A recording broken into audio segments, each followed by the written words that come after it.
সর্বকালের শ্রেষ্ঠ সুন্দরী তুমি আমার। মিথিলা লাইভে এসে যতগুলো কথা বলেছিল ইবাকে নিয়ে সব কিছুই ছিল মিথ্যা নাটক আর সাজানো। কারণ ইবা ছবি নিয়ে সে বসে বসে কান্না করছে, তাহলে বোঝাই যাচ্ছে ইবাকে মিথিলা কতটা ভালোবাসে।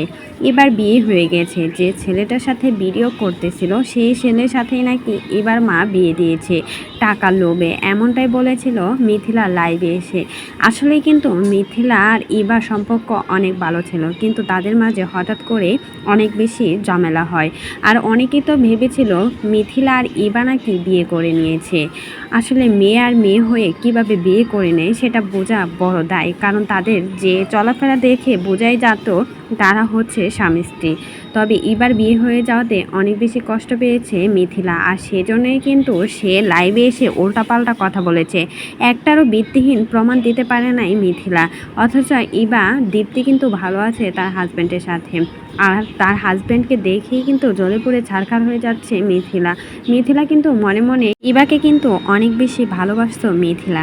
মিথিলা মেয়ে হয়েও তারপর ইবার প্রতি অনেক বেশি আসক্ত ছিল মিথিলার, আর সেজন্যই কিন্তু রাগের বসে কষ্টেতে লাইভে এসে এসব আজাইরা কথা বলেছে ইবাকে নিয়ে। তা দেখেই কিন্তু বোঝা যাচ্ছে, কারণ ইবার ছবি জড়িয়ে ধরে কান্না করছে মিথিলা, তাহলে বোঝাই যাচ্ছে সে যে কতটা নাটক করেছে। কিছুদিন আগে আখির সাথে অনেক বড় ধরনের ঝামেলা হয় মিথিলার।